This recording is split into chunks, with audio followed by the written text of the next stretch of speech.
జగిత్యాలు వచ్చినాయట కదా. ఇలా రాహుల్ గాంధీ చెప్తుండే నిర్మల్ మీటింగ్ లో, రాహుల్ గాంధీ నిర్మల్ మీటింగ్ లో ఏం చెప్తున్నాడంటే ఆల్రెడీ మహిళలకు 25,000 రూపాయలు 22,500 వేస్తా ఉన్నామని చెప్తా ఉన్నాడు. రాలేదా? ముఖ్యమంత్రి రేవంత్ రెడ్డి చెప్పిండు, కేసీఆర్ 1 లక్ష మాఫీ చేసినాడు, మీరందరూ పరిగెత్తండి, 2 లక్షల రుణం తీసుకోండి, డిసెంబర్ 9 నాడే మాఫీ చేస్తాడు. 2 లక్షల రుణమాఫీ అయ్యిందా? కాలేదా? జగిత్యాల కాడ కూడా కాలే. నేను తెలంగాణ మొత్తంలో ఎక్కడ అడిగినా ఇదే మాట చెప్తా ఉన్నారు. కానీ ముఖ్యమంత్రి ఏం చెప్తున్నాడు, ఇవాళ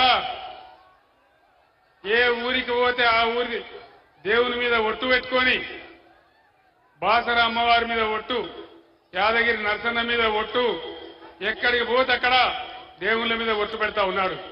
నమ్మచ్చునా ఈ ముఖ్యమంత్రిని? నమ్మే పరిస్థితి ఉందా?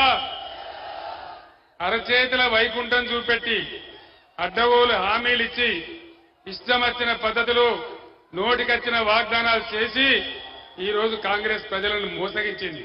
మీ అందరికీ కూడా తెలుసు. ఏ ఒక్కరి సంక్షేమం కూడా చూడడం లేదు.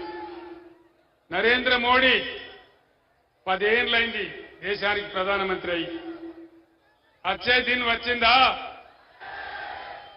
సచ్చే దిన్ వచ్చింది. అచ్చే దిన్ రాలేదు కానీ సచ్చే దిన్ మాత్రం వచ్చింది. అడ్డగోలుగా ధరలు పెరిగిపోయినాయి. అమృత్ కాల్ వచ్చిందా? బేటీ పడావో బేటీ బచావో వచ్చిందా? జన్ధన్ ఖాతాలో డబ్బులు పడ్డాయా? జగిత్యాల కాడ 15 లక్షలు వచ్చినాయట కదా. మోడీ వచ్చినాయని చెప్తున్నాడు. జగిత్యాల ఎవరికి రాలేదా అన్న? 15 లక్షలు మోడీ ఇస్తానే వచ్చినాయా? రాలేదా? ఇలా భారతదేశ రూపాయి విలువ డాలర్కు వ్యతిరేకంగా చూస్తే కనాహీనంగా 84 రూపాయలకు పడిపోయినారు. ఎగుమతులు బంద్ అయినాయి, దిగుమతులు పెద్దగా పెరిగిపోయినాయి. దేశానికి 100 లక్షల కోట్ల అప్పు పెరిగింది. ఏ ఒక్క వర్గానికి కూడా మోడీ ప్రభుత్వంలో న్యాయం జరగలే. జరుగుతుందా? ఎవ్వలకు కూడా జరగలే.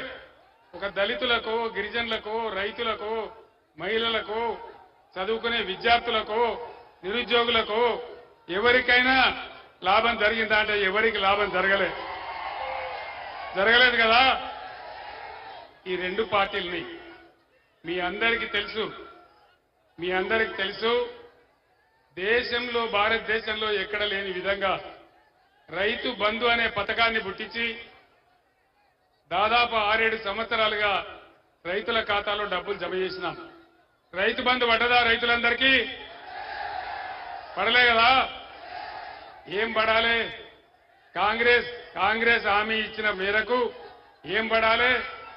రైతు బంధు కాదు, మేము రైతు భరోసా ఇస్తాం, 7,500 ఇస్తాం, సంవత్సరానికి 15,000 ఇస్తామన్నారు. మొదటి 5,000 దిక్కులేవు.